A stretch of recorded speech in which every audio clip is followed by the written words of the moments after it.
அகத்தியன் தொட்டிலிட்டு தொல்காப்பியன் தாலாட்டி கம்பன் சீராட்டி மூவேந்தர் பாராட்டி வருடங்கள் பலாயிரம் கடந்தாலும் என்றும் மொழிகளுக்கெல்லாம் தாயாக விளங்கும் உயர்தனி செம்மொழி, அதுவே எம்மொழி, என் தாய்மொழி தமிழ். போதவில்லை இம்முன்னுரை உன்னை புகழ்ந்திட, கரம் கூப்பி சிரம் தாழ்த்தி உன்னை வணங்கி இன்றும் பல பேரை வாழ வைக்கும் என் உயிர் மொழியே, உனக்கு ஈடு இணை இல்லை எம்மொழியும். இக்கணமே என் உயிர் பிரியுமாயின் அது என் தமிழுக்காக இருந்திடவே வேண்டுவேன். தமிழுக்காக தலை வணங்கும் என் சிரம், தமிழ் வளர என் உடல் ஆகட்டும் உரம்.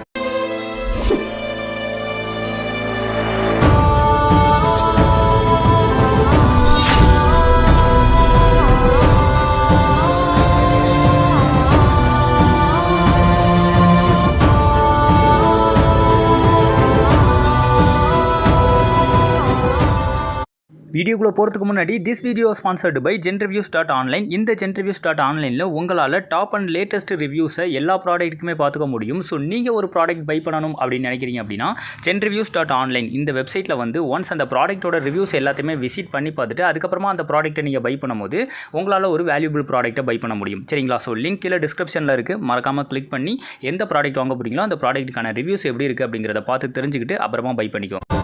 முதலில் மொழி என்றால் என்னவென்று பார்ப்போம். ஆதியில் மனிதன் தோன்றிய காலத்தில் அவன் உணவுக்காக வேட்டையாட தொடங்குகிறான். உணவு வேண்டும் என்றால் அவனுக்கு உழைப்பு வேண்டும். இந்த உணவு தேடும் உழைப்பை ஆதி மனிதர்கள் செய்து வந்தனர். அந்த உழைப்பிலிருந்து தோன்றியதுதான் மொழி. அப்படி கல் தோன்றி மண் தோன்ற காலத்தில் வாளோடு முன் தோன்றிய மூத்த குடி தமிழ் குடி என்றால் மூத்த மொழியும் தமிழ் மொழிதானே. மொழியியல் ஆய்வறிஞர் அலெக்ஸ் கொலியர் 1995ஆம் ஆண்டு மாணவர்களுக்கு பாடம் நடத்தும் போது சொல்கிறார், உலகத்தில் மனிதன் பேசிய முதல் மொழி தமிழ் என்று.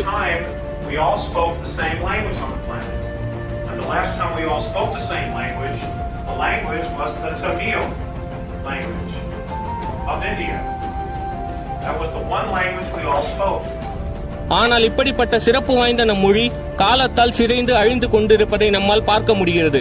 இப்போது நாம் பேசுகின்ற மொழி தமிழ்தான் என்றாலும் அனைத்தும் தமிழ் சொற்கள் அல்ல. நம் அன்றாட வாழ்க்கையில் ஆங்கிலமும் சமஸ்கிருதமும் கலந்தே நடைபோடுகிறது. எடுத்துக்காட்டுக்கு, தேநீருக்கு பதிலாக டீ என்ற ஆங்கில வார்த்தையை நாம் அதிகம் உபயோகிக்கிறோம். மிளகு சாறு என்ற சொல்லுக்கு பதிலாக சமஸ்கிருத வார்த்தை ரசம் என உபயோகிக்கிறோம். இது போல எண்ணற்ற தமிழ் சொற்கள் மறைக்கப்பட்டு கொண்டே வருகிறது.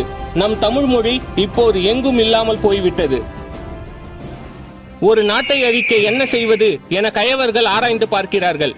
அதில் ஒரு நாட்டை அழிக்க அவன் மொழியை முதலில் அழிக்க வேண்டும். மொழி அழிந்தால் அவன் பண்பாடு கலாச்சாரம் அழிந்துவிடும். அதன் பின் அங்கிருக்கின்ற மக்கள் நாம் சொல்லும் மொழியை பேசுவார்கள், நம்மை தலைவனாக ஏற்பார்கள். அவர்கள் நமக்கு அடிமையாகி விடுவார்கள், நாடும் அடிமையாகி விடும். பின் நாம் நினைத்ததை இந்த மண்ணில் செய்ய முடியும் என்பதே இந்த கயவர்களின் திட்டம். இதில் நாம் எந்த கட்டத்தில் நிற்கிறோம் என்பது மிகவும் வருத்தத்திற்குரிய உண்மை. 90 விழுக்காடு நம் மொழியை முடித்து விட்டார்கள். நம் மொழி எங்கும் இல்லை. நீதிமன்றங்களில் இல்லை, வழிபாட்டு தலங்களில் இல்லை, வழக்காடு மன்றங்களில் இல்லை, பாராளுமன்றங்களில் இல்லை, கல்வி மொழியாக இல்லை. இப்போது நம் நாவிலும் அது இல்லை. வரலாற்றிலிருந்து நம்மை புறக்கணித்தார்கள். உழைப்பிலிருந்து நம்மை வெளியேற்றினார்கள். அடிமையாக வாழ்வதே ஆகச்சிறந்த வாழ்வு என நம்ப வைத்தார்கள். நம் சிந்தனையில் விலங்கு போட்டு மாட்டி வைத்திருக்கிறார்கள். ஒரு உளவியல் நோயாளிகளாக நாம் இருக்கின்றோம். அடுத்தவன் மொழியை ஆகச்சிறந்த மொழி என கருதி கொண்டு நம் மொழியை விட்டுக் கொடுத்து விட்டோம். இன்னும் வரப்போகின்ற சந்ததிகளுக்கு சுத்தமாக தமிழ் எழுத படிக்க தெரிய போவதில்லை என்பதே உண்மை. தமிழ் பேசுபவரின் விழுக்காடும் குறைந்து கொண்டே போகும். வேற்று மொழியாளர்களாக நாம் மாற்றப்படுவோம். அப்போது வேற்று மொழிக்காரனால் நாம் ஆளப்படுவோம், அடிமையாக்கப்படுவோம். இதுதான் வரலாற்றில் நடந்தது, இன்றும் நடக்கிறது, மேலும் நடக்கப் போகிறது. எந்த ஒரு தொடக்கமாக இருந்தாலும் அதற்கு முற்றுப்புள்ளி இருக்கும். இந்த பிரச்சனைகளுக்கும் முற்றுப்புள்ளி இருக்கிறது.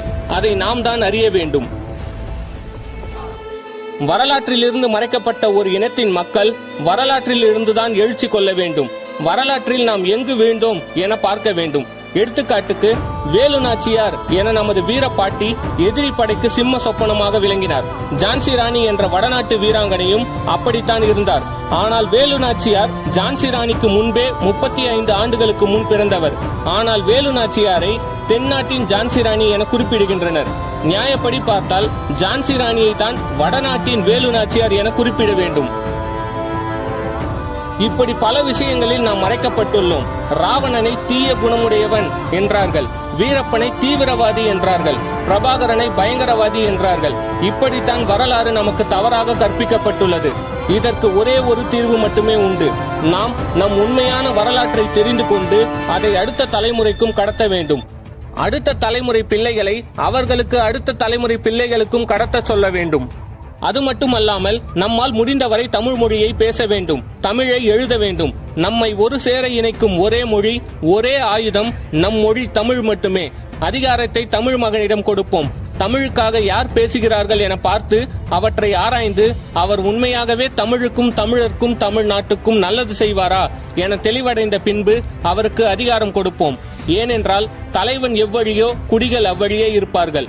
ஏற்கனவே அடிமைப்பட்டு கிடக்கும் நம்மை மொழி திணிப்புகளை வைத்து மேலும் அடிமைப்படுத்த திட்டம் நடக்கிறது. அதை நாம் நினைத்தால் முறியடிக்கலாம். இதற்கு காலம் பதில் சொல்லாது, நாம் மட்டுமே பதில் சொல்ல முடியும். நாம் மாண்டாலும் நம் மொழி மாண்டுவிடக் கூடாது. அதில் நாம் உறுதியாக இருக்க வேண்டும். தமிழில் முன்னுரை என்று ஒன்று இருந்தால் முடிவுரை அவசியம். இப்போது செல்வோம் முடிவுரைக்கு. அகிலம் போற்றும் மொழியாக இருந்த தமிழே இன்று உன்னை அழிக்கிறார்கள்.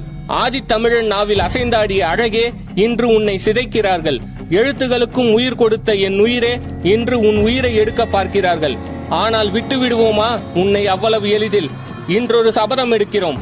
எங்கள் பிள்ளைகளுக்கு உன் மொழியிலேயே பெயர் வைப்போம் என்று, உன் மொழியையே முதலில் கற்றுத்தருவோம் என்று, உன் பெருமையை ஊட்டி வளர்ப்போம் என்று, உன் மொழியையே பேச வைப்போம் என்று, உன் அறிவியல் கலந்த ஆன்மீகத்தை அறிய வைப்போம் என்று, எதிர்கால சந்ததிகளுக்கு முன் உதாரணமாக தமிழ் மீது காதல் கொண்ட அனைவரும் இருப்போம் என்று சபதம் எடுக்கிறோம். யாமறிந்த மொழிகளிலே தமிழ் மொழி போல் இனிதாவது எங்கும் காணும் என பாடினார் பாரதியார். தமிழுக்கு அமுதென்று பேர், அந்த தமிழ் இன்பத் தமிழ் எங்கள் உயிருக்கு நேர் என பாரதிதாசன் பாடினார். அதற்கேற்ப நாமும் சொல்வோம் மீண்டும், தமிழுக்காக தலை வணங்கும் என் சிரம், தமிழ் வளர என் உயிர் ஆகும் உரம். இக்காணொலி தமிழுக்காக உயிர் நீத்த அனைவருக்கும் மற்றும் தமிழ் மீது காதல் கொண்டுள்ள அனைவருக்கும் சமர்ப்பணம். பலாயிரம் வருடம் கழித்தும் தமிழ் சொல்லும், நான் வீழ்வேன் என்று நினைத்தாயோ